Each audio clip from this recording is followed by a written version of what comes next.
Alright guys, YouTube lets you see what the most searched terms are from your audience, and I see that a lot of you like to watch Overwatch tier list videos.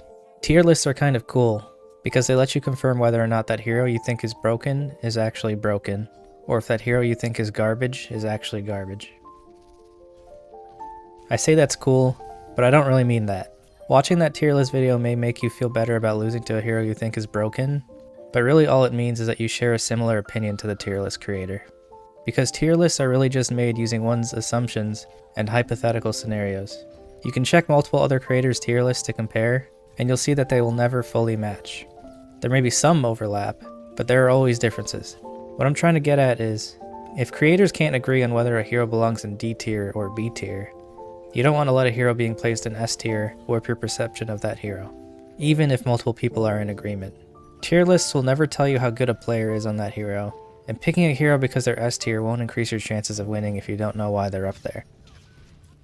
So don't get stuck in the mentality of thinking it's over if no one grabs that S tier pick at the start, or thinking it's over when you're up against them when even the people who play this game for a living can't fully agree on a tier list. There may be some circumstances where the majority are in agreement on what heroes are the absolute best, but even then, that doesn't mean you'll lose for not having one. Now that we've established that tier lists are made using assumptions, hypothetical scenarios, and more generally speaking, the tier list creator's opinion, I want to discuss my main reason for making this video. It wasn't made to bash people for making tier list videos, or to bash the people that enjoy watching them. Tier lists are still very useful tools in understanding the game, even if they're not 100% factual. What I really wanted to discuss is the behavior that I've noticed from players that take these tier lists a little too seriously. Since tier lists are opinion-based, we shouldn't be going into lobbies making demands based around what we think are the best picks. Or even worse, demanding people to switch because the hero they picked is considered a bad pick. I've unfortunately witnessed and experienced this a decent number of times, even in mid to high Grandmaster lobbies, although to a lesser extent than when I was ranked lower. I've seen players get flamed for picking a hero they enjoy before they even leave the spawn room, all because someone rated them low on a tier list. I truly cannot understand the logic behind it. If someone on your team is picking something they're comfortable with, what could possibly make it a good decision to try and force them to switch? If you're using a tier list to determine what you'll allow your team to play, that's a major problem. I remember when Overwatch 2 Competitive first released, people were rating Brig on their tier lists as the worst hero in the game. And for those of you that don't know, Brig is my most played hero, so obviously I would play her a lot in competitive. I lost count of the number of times I would pick her and immediately get someone in voice or text asking me if I was throwing before the game even started, as if they had a crystal ball telling them I would play badly. The worst part is that I can't even think of that many players in the top 500 that play her, or against her enough to have a solid opinion. The assumed reasoning behind Brig being placed low on these tier lists was that Brig wasn't mobile enough to keep up with the changes of pace in Overwatch 2, that she lost her stun on shield bash, so she was no longer effective against dives, and that her ult no longer provided armor. Even though all of this was true, what I experienced while playing her painted a different picture. You see, on the opposite side of a lot of these tier lists was Genji. During Season 1, Genji was considered the top DPS pick in the game by most players, because of the mobility he gained from the DPS passive at the time, combined with his dash resets on elims. If you don't know or don't remember what the old DPS passive was, it was that after getting an elim, you would get a temporary movement speed buff. This, combined with Genji's dash resets on elims, made him a highly mobile threat that many struggled to pin down. You can maybe understand why he was so hard to deal with back then, right? But with enough confidence and persuasion, you can make any hero sound just as OP. The way I just described him makes it sound like him being placed in S tier made a lot of sense. But guess what hero is pretty well suited to take down highly mobile heroes that are dashing in your face? Brig. She may not have had a stun anymore, but her shield bash had gotten a damage buff, and she could easily hit a Genji even when he was deflecting. So the reality was that since so many players were looking at these tier lists and picking Genji because of it, while also ignoring Brig because of it, it made Genji seem like a much better pick than he actually was. Combine this with the fact that players didn't know what to expect having one less tank on their team in Overwatch 2. This was during a time where it wasn't fully understood just how much more supports had to fend for themselves in Overwatch 2 compared to Overwatch 1. It's not an exaggeration to say that I would see Genji picked in 9 out of every 10 games I played that season. But was he really that good?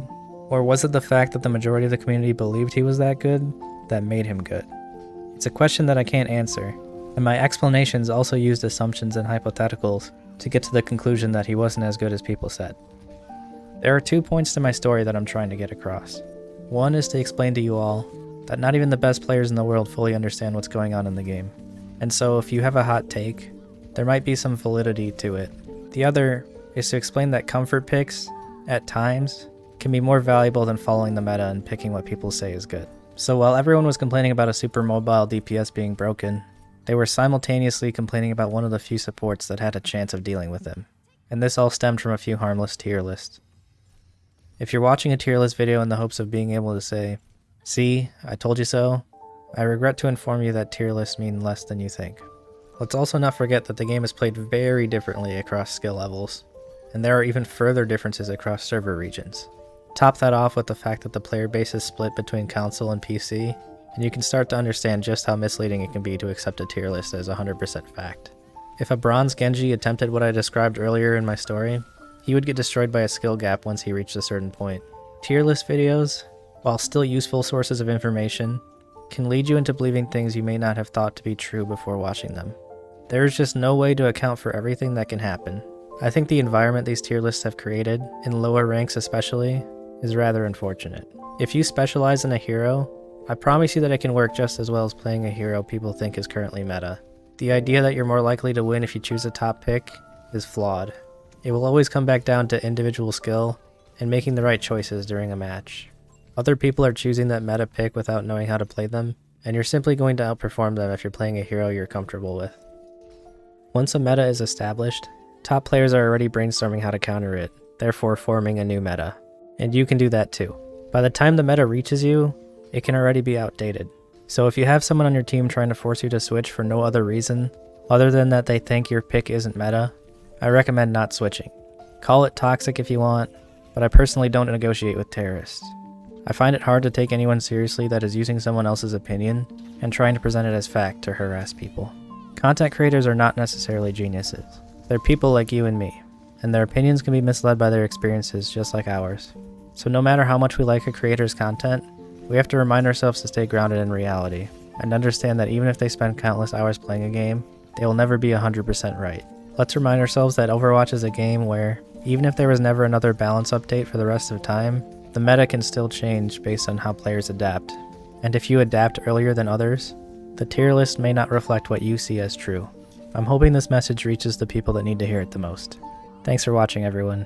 And don't forget, if you lost, it's because your team didn't choose those S tier picks. GG.